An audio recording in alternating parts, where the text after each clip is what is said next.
おはようございます。今日は一日の食事の様子をご紹介したいと思います。南仏の朝からスタートします。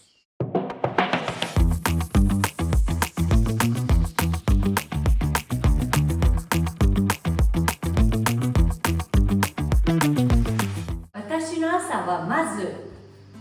レモンジュースからスタートします。ということで、これももう15年ぐらいかな。次女が生まれた後ぐらいからやっぱり体がすごい疲れるとか、なんとなく元気がないみたいなことがあって、薬剤師の友人に聞いたら、朝1個レモンを絞って、でもそれだけだとちょっと強いからお湯で薄めて、まず空腹の時にふって1杯飲むのがいいよって言われて、それ以来ずっと続けています。そうなんですね。ほら、もうこうやってハットかなんかがついてるようなものを買ってきて、これ絞り器ですか？こう絞り器、これもねパリとナフ両方で愛用してるの。これフランスで買われたんですか？これフランスで買ったの。そう。レモンのいい香りが。ねえ、でしょ。こんな感じです。素敵な朝食、ありがとうございます。とんでもない。絶対私は朝一杯のレモンジュースからスタート。いただきます。レモンはマルシェとかで買われるんですか？パリだと必ずマルシェで買っていて、ここもいくつか好きなお店があるから、そこの空いてる営業時間とか、パッと買いに行けるっていう時とか、まとめ買いの時とかでこう場所が変わるんだけれども、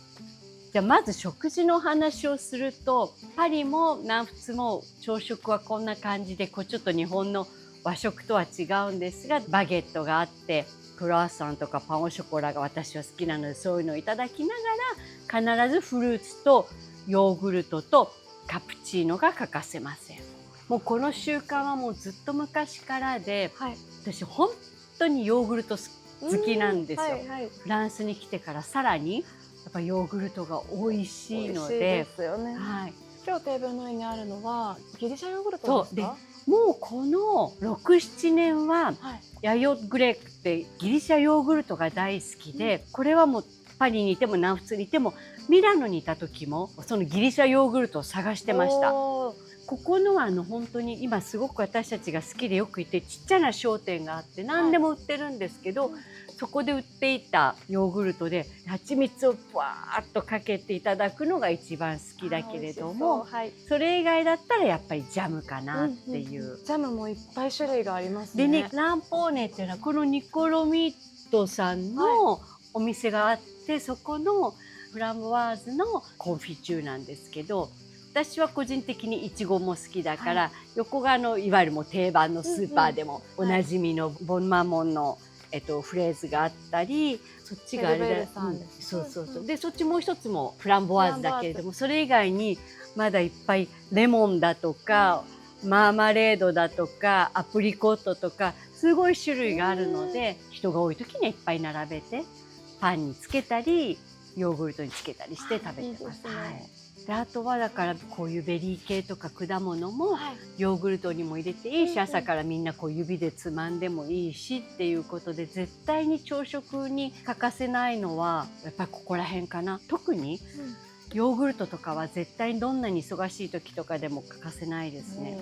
健康のために意識していることでもあるんですか？まずは第一にすごい好きだった。やっぱり好きなものを食べ続けるのが幸せにもつながるし、体にもいいと思ってたんですけれども、やっぱり今こういろんな情報が流れてくる中で、腸が健康だとすごくこう体もエネルギーが出てくるとか、いろんな話が出てきてるじゃないですか。だから結果的に私がすごく好きで食べてたものって、すごくそれがエネルギーにつながってたり、やっぱり体を整えてくれてたんだなっていうのもあって、そういうことをしてからさらにちょっと意識はするようにしてます。特に最近は移動がめちゃくちゃ多かった。それから引っ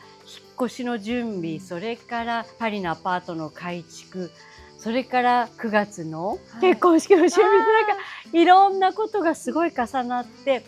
規則だし時差もあるし、いまいちこう熟睡できてないとか、なんとなく疲れが抜けないとか、やっぱりこう自分の体がサインを出してきてるので、だったらなおさら体の中からちゃんと整えておかないとって思って、食べる時間がない時でもヨーグルトを2つ3つ本当にこういうサイズのを食べて、また片付けに進むとか、必ずフルーツを入れてとかっていう風に、ここら辺はもうヨーグルトとかベリー系とか果物は常備してます。見るとほらすごいしっかりしてるでしょ。おー、わあ美味しそうでしょ。すごいここのがね美味しくってかなり濃厚なんだけれども、それで蜂蜜を私は結構うわーっとかける方なので。蜂蜜はどこの蜂蜜ですか？これもこの間この好きなお店で買ったんだけれども、セレクションがとてもよくって、で蜂蜜も実はね大好きなフランスのメーカーさんのを買い続けてたんだけれども、お店を辞められてしまって、だから今はねこうさまよってます。いろんなところを頼みながら。そう蜂蜜たっぷりでいきます。いいですね。おやつ代わりにもいっちゃいます。体にもいいですもんね。ねえ、すごく今だって腸にすごくいいって、まあ昔から言われてたけど、より注目されているから。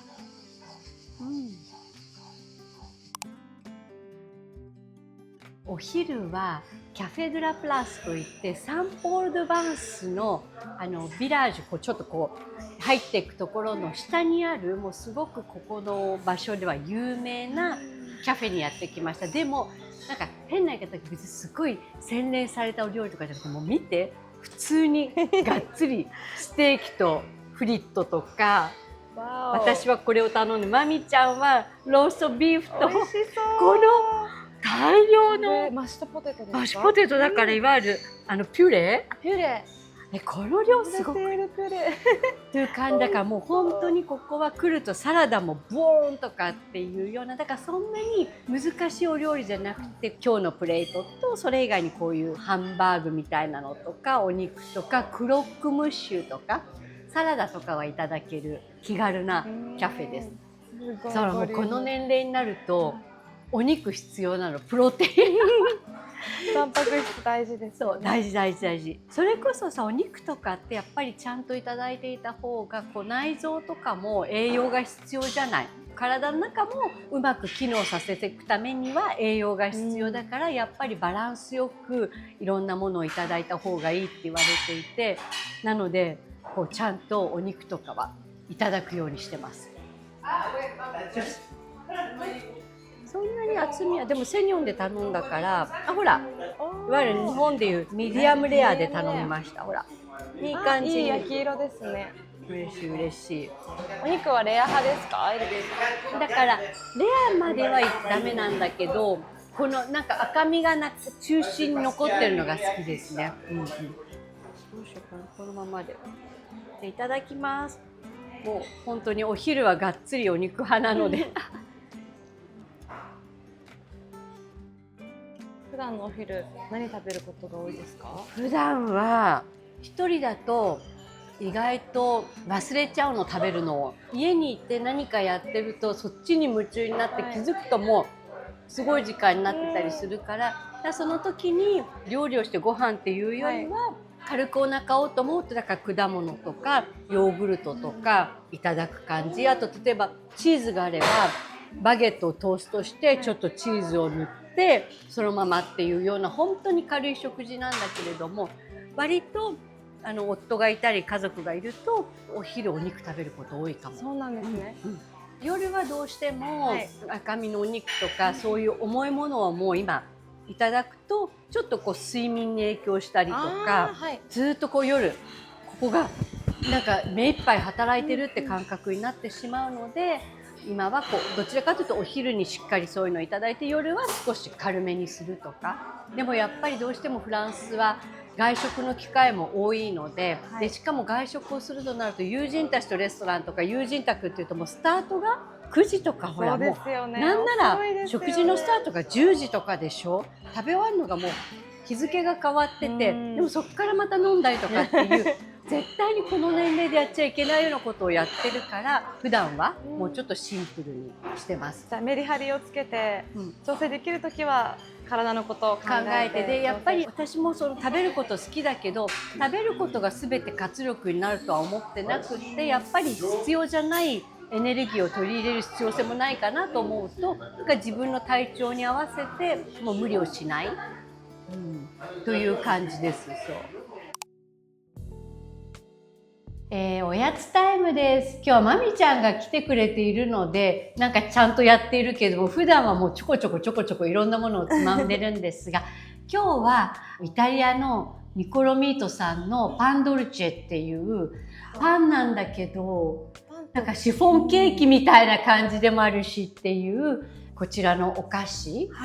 ジャムを入れてもいいし、本当はホイップクリームをやってもいいし、焼いてなんかバターつけて食べても美味しいし、フレンチトーストみたいにもしていいという本当に優秀な美味しいこのパンドルチェっていうのと、お紅茶と、あとちょっと果物とか、あとチョコレートとかで、いいですね。はい、おやつタイムです。でも私おやつタイムといってもこうやってちゃんといただくというよりはすごく間食が多いのね、普段から。胃のタイプが多分1回にこういっぱいというよりはちょこちょこ食べ続けるタイプなので、本当に間食が多いんですが、あれ犬がなんかまた犬がやってきたね。取ってほしいんだよね。取って伸びてるね。だから本当おやつもきっとこういろんなことを考えて、体にいいものとか消化にいいものとか、その繊維が多いとか意識した方がいいのかもしれないんですけども、やっぱりね、食べたいものを食べるのが逆に言うと体にいいような気がすると思っていて、だからまずはもう好きなものをいただく。でもやっちゃったっていう時には後でちょっとその気をつけてその分を取り返す努力をするというような食生活ですね、普段から。メリハリが大事ですね。やっぱり自分の体のことは自分でしか管理ができないし、自分でしか調整ができないので、なんとなく年齢的にもだんだん意識することが増えてきました。美味しそう。いただきます。いただきます。もうこれ手でいっちゃおう。いつもね手でつまんで食べてるの。いいですね。次女とかも朝時間がない時はこれを切ってナプキン包んであげて、そう食べながら飛び出してきますもん。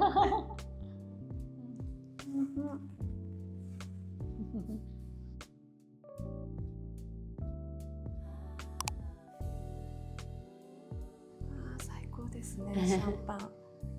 暑い日のシャンパンはまた格別に美味しいですよね。これね、ザラホームのグラスなんだけど、グラスですか？これなみなみと入れました。なみなみと入れました。今美味しいイチジクとネクタリンとメロンで、でも旬のフルーツですね。そうでブラッタと、あとサンダニエル。こちら上に乗ってるハーブはバジルですか？バジルでお庭から取ってきました。あとこれもイタリアから持ってきたオリーブオイルで、初めて見るブランドですね。なんか友人宅でいただいて美味しかったので、そうそう。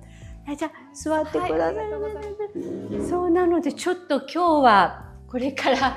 ディナーなんですが、もう絶対に欠かせないお酒があり。であとはちょっとお昼しっかり食べたし、なんかおやつも結構しっかりいただいてしまったので、ちょっと軽めにしました。その方がよく眠れるし、でも足りなかったらチーズとかも、あとパンをちょっとグリエし焼いて、っ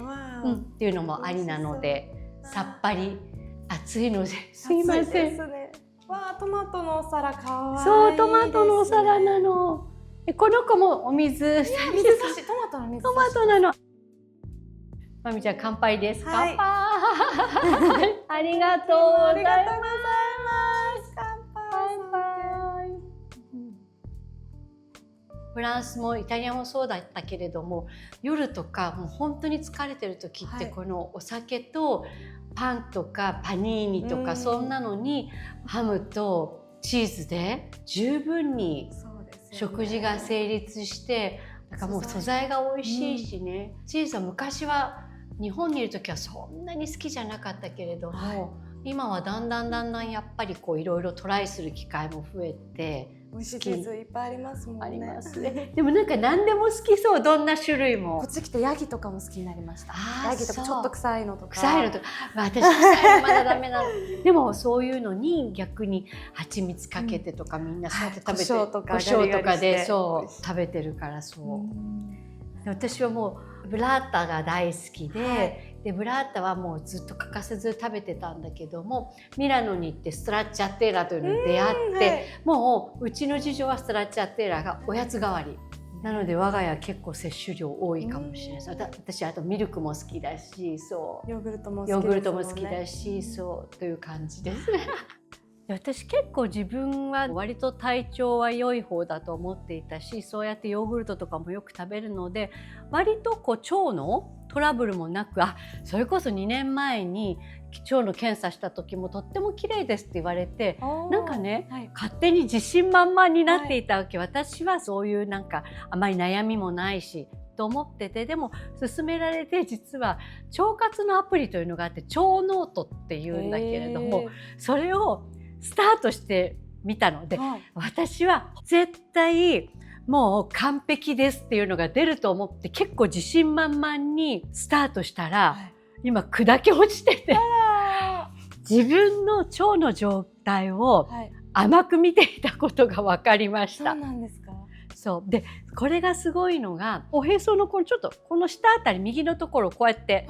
当てるの、でだんだんこう57、56、50タッタッタッタってこうカウントダウンしていくんだけど、そうするとその日のその腸の状況がランクとか、はい、あとその数字で出てくるっていうアプリがあって、腸が出してる音、私たちは普段感じてないその運動している音を iPhone が引き取って、はい、その腸の状態をちゃんと記録してくれる。で記録して教えてくれるの。だからもしかしたら私は2ヶ月前にやってたらもうちょっと状況が良かったかもしれないけど、今やっぱりすごく移動が多かったり、普段と生活のリズムが違う、朝早くから引っ越し屋さんが来てたとか、忙しかったり水分を取る時間がなかったとか、いろんな言い訳はあるんだけれども、そういうのもあったので、やっぱその後の数値がすごい良くない。そうなんですね。で、ほら腸の状態はカチカチ予備軍って出ちゃってる、私は。本当だ。でもいろんなタイプがあるから、はい、その記録によっていろんな腸タイプを診断してくれるってことなんですか？だからこの自分の腸温とか、あとその日の例えば便のこととか、そういうことをちゃんと入力してったりすると、それに対して参考にできる、回答をしてくれて、それと同時にじゃあもっとハーブティーを飲みましょうとか、もっとナッツ類を取りましょうとか、もっと果物類を取りましょうとか、いろんな提案があるんだけれども、全部はできないじゃない、はい、だから自分の中でこれならできそうとか、あるいはもう私はこんなに状況良くなかったからとにかく集中して頑張りたいって言えば、そういう提案。私のようにちょっとゆっくり改善してきますって言うと、じゃあハーブティーたくさん飲みましょうとか、ナッツを食べましょう、果物食べましょうっていう、割と取り組みやすい提案が来て、それも毎日食べましたかって来たから食べましたとか、お水もたくさん飲みましたかって、どれぐらい飲みましたって量を入れたりしてっていう、面白いの本当に。生活習慣の改善にもつながるっていうことなんですかね。お薬にも頼りたくないし、でもちろん運動もしてちゃんと寝てる、ちゃんとお水も飲んでるけどやっぱり調子が悪いとか、その時にこういうちょっと記録する習慣をつけとくと、自分で振り返った時にこの日水分少なかったからやっぱりこうだったんだなとか反省もできるし、逆にすごく快調だった時はこういう食べ物を取ってる時が自分が快調なんだって、このアプリを使って記録することで、やっぱり頭に残るし、目で見てわかるので、でね、この腸ノートでこうやって腸の状態を記録していくわけでしょ。でこれをね、なんか今腸ログって言うんですって。腸ログですか？いわゆるブログみたい。なんかやっぱり継続は力なりって私大好きな言葉で、始めたからには継続をしてって記録を見ながら自分の腸の活動を考えて食生活にもいい影響を持っていくことができたらいいなと思ってて、でこの腸ノートというアプリは完全無料のアプリなので、ぜひ概要欄からダウンロードしてみてください。皆様いかがでしたでしょうか。今日一日の私の食事というのをちょっとお見せしたんですが、やっぱりきっちりとしっかりと好きなものを食べて体を動かして、あとはやっぱり体の中が快調であればいいと私は思っているので、だいたい夏ぐらいになると本当こんな感じで、夜もどちらかというとサラダとかシンプルなものがメインになってくる食生活なんですが、とはいえこの暑さとかどうしても私は結構アルコールを飲む機会も多いということもあって、最近は腸のことをやっぱり意識するようになってきたんですね。自分の体の中の状況を少しでも知っていたら安心するし改善できるなと思って、腸ノートっていうんですけれども、そちらを今スタートしました。継続は力なりなので、これから続けてって、1ヶ月後、2ヶ月後、1年後にノートだからその時のまた見返せるので、それを見て、あ、私ってこんなだったんだって、頑張ったんだなって言えるような自分でありたいと思いスタートしました。ぜひトライしてみてください。